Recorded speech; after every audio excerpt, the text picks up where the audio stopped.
Hello students, this is Dr. Manisha Mathur. Welcome to my e-tutorials. The topic today we are going to discuss is transcription. What is transcription? The formation of RNA from DNA is called as transcription. In the previous video, we had seen formation of DNA from DNA is called as replication. Now here, formation of RNA from DNA is called as transcription. Transcription, where does it take place? कहाँ होता है transcription एक cell में? Cell में क्योंकि DNA nucleus के अंदर होता है. अगर हम यूकैरियोट्स की बात करें तो यूकैरियोट्स में क्योंकि वेल डेवलप्ड न्यूक्लियस होता है, न्यूक्लियर मेम्ब्रेन होती है, तो DNA न्यूक्लियस के अंदर होता है. DNA न्यूक्लियस के अंदर होता है तो नेचुरली DNA से DNA यानी रेप्लिकेशन भी न्यूक्लियस के अंदर होता है और RNA जो बनता है यानी ट्रांसक्रिप्शन का प्रोसेस भी न्यूक्लियस के अंदर ही होता है in case of eukaryotes. But if we talk about prokaryotic cells और prokaryotic organisms, since there is no nucleus और the nucleus is not well developed, no nuclear membrane is present, so DNA is present in the cytosol and hence replication and transcription take place in cytosol. क्योंकि prokaryotes में well developed nucleus नहीं होता है, nuclear membrane नहीं होती है, तो सब DNA साइटोसोल में होता है और साइटोसोल में ही replication as well as transcription होता है. अब आइए हम देखते हैं ट्रांसक्रिप्शन कैसे होता है. DNA डबल स्ट्रैंडेड होता है जैसा कि हमें मालूम है. जब DNA से RNA बनेगा तो DNA के कोई भी एक स्ट्रैंड पे RNA बनेगा. एक DNA में दो स्ट्रैंड होते हैं लेकिन एक ही स्ट्रैंड से RNA का फॉर्मेशन होगा. हमारे अंदर 30,000 जीन्स होते हैं ह्यूमंस में. हर जीन कोई ना कोई प्रोटीन का फॉर्मेशन करता है. ज़्यादातर जीन्स कोई ना कोई प्रोटीन बनाते हैं लेकिन कुछ जीन्स ऐसे होते हैं जो कोई भी प्रोटीन को कोड नहीं करते हैं. Supposing this is a DNA. इस DNA में बहुत सारे जीन्स हैं, 1 2 3 4 5 6 7, बहुत सारे जीन्स हैं. ये एक प्रोटीन बनाता है, ये एक प्रोटीन बनाता है, ये एक प्रोटीन बनाता है, यानी हर जीन एक एक प्रोटीन बनाता है. और ऐसे 30,000 जीन्स हमारे DNA में होते हैं ह्यूमंस में. लेकिन बीच बीच में कुछ जीन्स ऐसे होते हैं जो कोई भी प्रोटीन नहीं बनाता है and those genes are called as introns. उन जीन्स को हम इंट्रॉन्स कहते हैं. जो प्रोटीन्स को कोड करते हैं या जो प्रोटीन्स को बनाते हैं उनको हम कहते हैं एक्सॉन्स, और जो कोड नहीं करते कोई भी प्रोटीन को उनको हम कहते हैं introns. So introns do not code for proteins and exons they code for protein.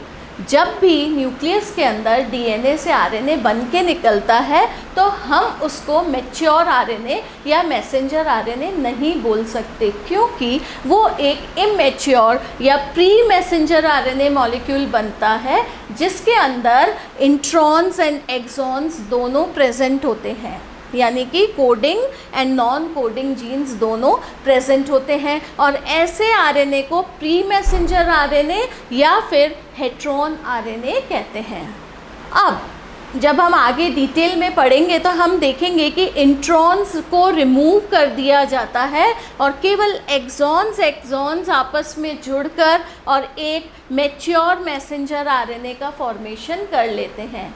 तो ये जो प्रोसेस है ये हम आगे डिटेल में पढ़ेंगे. तो आइए हम शुरू करते हैं ट्रांसक्रिप्शन का प्रोसेस कैसे होता है. ट्रांसक्रिप्शन 3 स्टेप्स में पूरा होता है. Number 1 initiation, number 2 elongation and number 3 termination. सबसे पहले हम शुरू करते हैं initiation. Initiation as the word sounds, जैसे आवाज़ आ रही है इनिशिएशन यानी कोई भी चीज़ इनिशिएट हो रही है तो उसको हम कहेंगे इनिशिएशन. तो जैसे ये DNA डबल स्ट्रैंडेड है, अभी हमने यहाँ पर बात किया था कि डबल स्ट्रैंडेड 2 स्ट्रैंड्स होते हैं डीएनए के, लेकिन जब आरएनए बनता है तो वो दोनों स्ट्रैंड्स पे न बन के डीएनए के केवल एक स्ट्रैंड पे आरएनए का फॉर्मेशन होता है और वो स्ट्रैंड कहलाता है टेम्पलेट स्ट्रैंड। अभी दोनों में से कौन सा स्ट्रैंड ऐसा होगा जिसके ऊपर आरएनए बनेगा? तो supposing this is a DNA strand, double strand DNA which has 2 strands. ये है 3' एंड और ये है 5' एंड, ये है 5' एंड और ये है 3' एंड। तो इन दोनों में से कौन से स्ट्रैंड के ऊपर आरएनए बनेगा या कौन सा होगा टेम्पलेट स्ट्रैंड जिसके ऊपर आरएनए बनेगा? तो जो भी आरएनए का फॉर्मेशन होता है या ट्रांसक्रिप्शन का प्रोसेस होता है वो होता है हमेशा 3' एंड से 5' एंड वाले स्ट्रैंड के ऊपर, क्योंकि ट्रांसक्रिप्शन हमेशा 5' एंड से 3' एंड की तरफ बढ़ेगा, यानी कि 3' एंड पे ही न्यूक्लियोटाइड्स ऐड होते रहेंगे। तो यदि ये वाला स्ट्रैंड लिया जाए 3' से 5' एंड पे, तो इस पे जो नया स्ट्रैंड बनेगा वो स्ट्रैंड होगा ऐसे इधर की तरफ बनेगा और उसका 5' एंड होगा ये और 3' एंड होगा ये।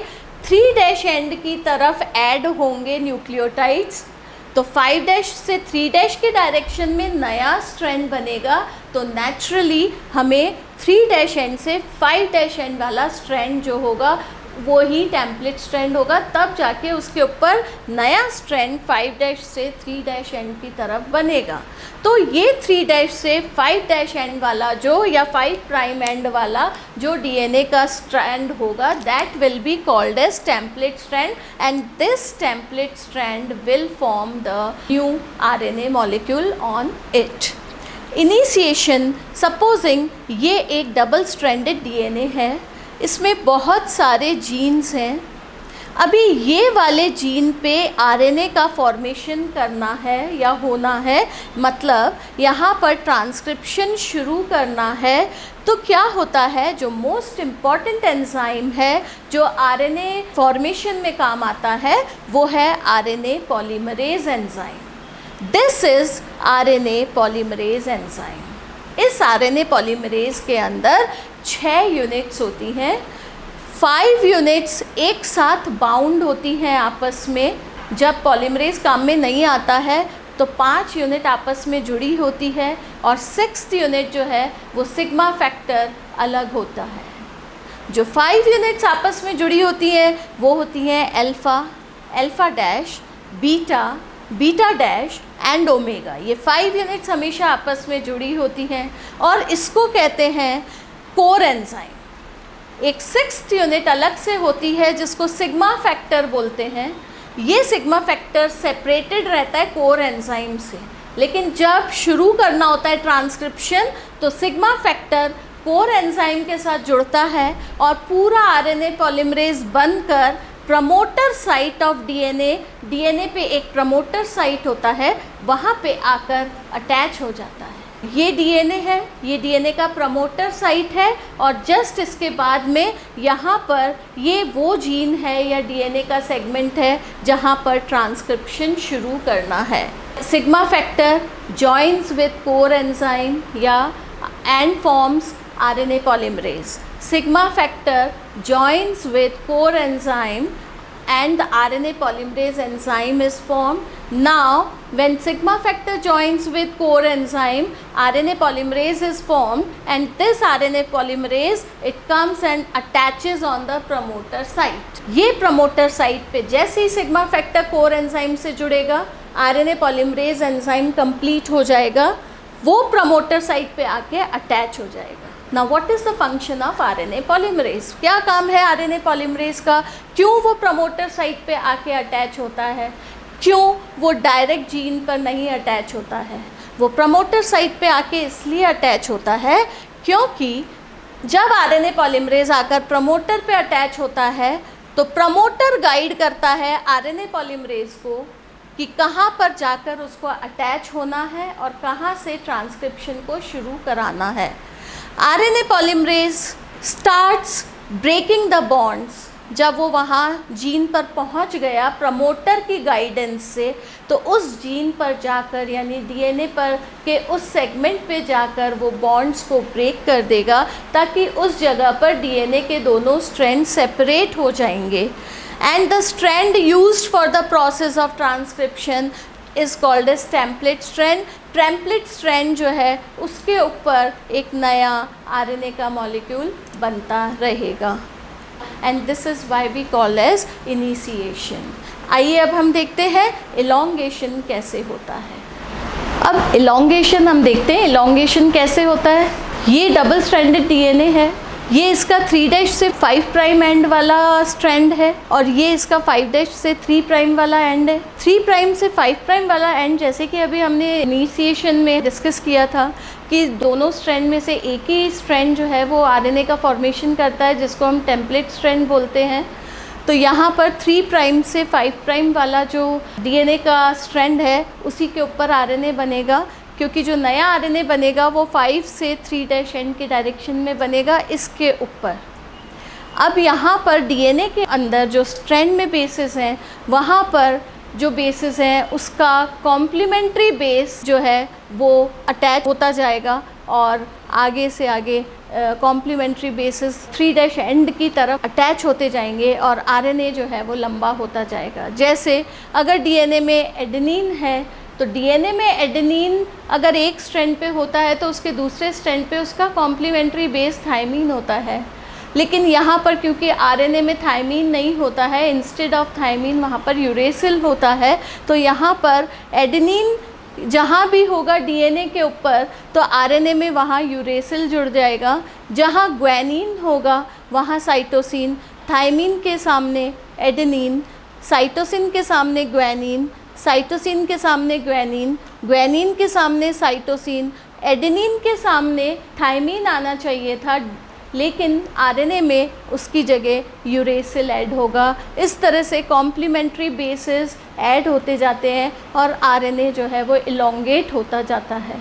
जब आरएनए पॉलीमरेज प्रमोटर की गाइडेंस से, उसकी हेल्प से उस सेगमेंट पे आ जाता है जहाँ पर से ट्रांसक्रिप्शन शुरू होना है, तो वहाँ पर पहुँचकर यहाँ के बॉन्ड्स ब्रेक कर देता है आरएनए पॉलीमरेज, यानी डीएनए के दोनों स्ट्रैंड्स के बॉन्ड ब्रेक कर देता है, और टेम्पलेट स्ट्रैंड पे आरएनए का छोटा सा फ्रेगमेंट बनना शुरू हो जाता है। एक बार सेगमेंट बनना शुरू हो जाता है तो आरएनए पॉलीमरेज का जो सिग्मा फैक्टर है वो यहाँ से डिटैच हो जाता है, यानी अलग निकल जाता है एक बार स्टार्ट करने के बाद, और फिर कोर एंजाइम आगे बढ़ता जाएगा, डीएनए के बॉन्ड्स को ब्रेक करता जाएगा। जहाँ वो पहुँचेगा वहाँ पे डीएनए के बॉन्ड्स ब्रेक होंगे और आरएनए लंबा होता जाएगा, यानी कॉम्प्लीमेंट्री बेसिस उतने ही आगे ऐड होते जाएंगे और लेंथ ऑफ आरएनए जो टेम्पलेट है वो बढ़ता जाएगा, आरएनए स्ट्रैंड का लेंथ बढ़ता जाएगा।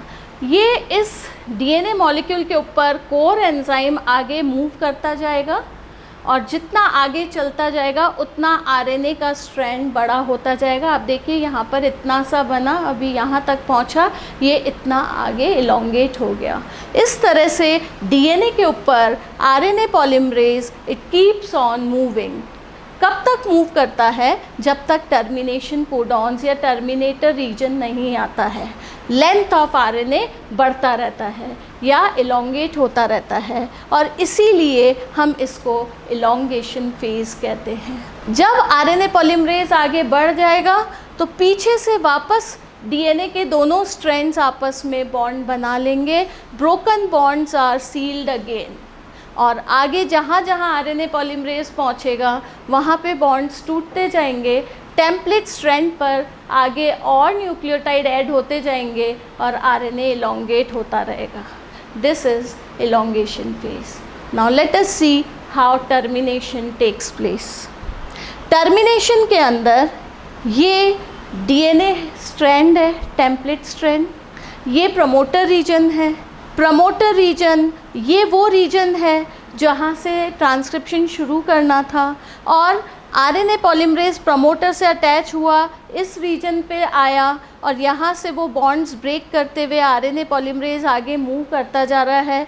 आरएनए का सेगमेंट लंबा होता जा रहा है। ये आगे आरएनए पॉलीमरेज तब तक मूव कर रहा है जब तक टर्मिनेटर रीजन नहीं आ जाता, और जब टर्मिनेटर रीजन यहाँ पे आ जाता है तो यहाँ पर 3 तरह के कोडॉन्स जो हैं वो सिग्नल्स कोड होते हैं, या तो UAA या UAG या फिर UGA। इन तीनों में से कोई भी कोडॉन्स अगर टर्मिनेटर रीजन में रीड होता है आरएनए पॉलीमरेज के द्वारा, आरएनए का बनना वहीं पर रुक जाता है, टर्मिनेट हो जाता है, और इसी को हम टर्मिनेशन कहते हैं। जब ये टर्मिनेशन रुक जाता है, अब मैसेंजर आरएनए या न्यूली फॉर्म्ड आरएनए आगे उसका लेंथ इलोंगेट नहीं होता है, और वो जो नया बना है आरएनए वो डिटैच हो जाता है, और डिटैच होकर, क्योंकि ये प्रोसेस कहाँ चल रहा है ट्रांसक्रिप्शन का, न्यूक्लियस के अंदर, तो ये जो डिटैच होगा अब मैसेंजर आरएनए वो बाहर निकल के साइटोप्लाज्म में आ जाएगा। उसमें थोड़ी प्रोसेसिंग होगी और राइबोसोम के साथ अटैच होकर अब वो प्रोटीन्स का सिंथेसिस करेगा, जिसको हम ट्रांसलेशन कहते हैं। सो इस तरह से ट्रांसक्रिप्शन की हमने 3 फेजेस देख ली, initiation, elongation and termination. Thank you students for watching the video. I hope आपको ये टॉपिक अच्छे से समझ आया होगा।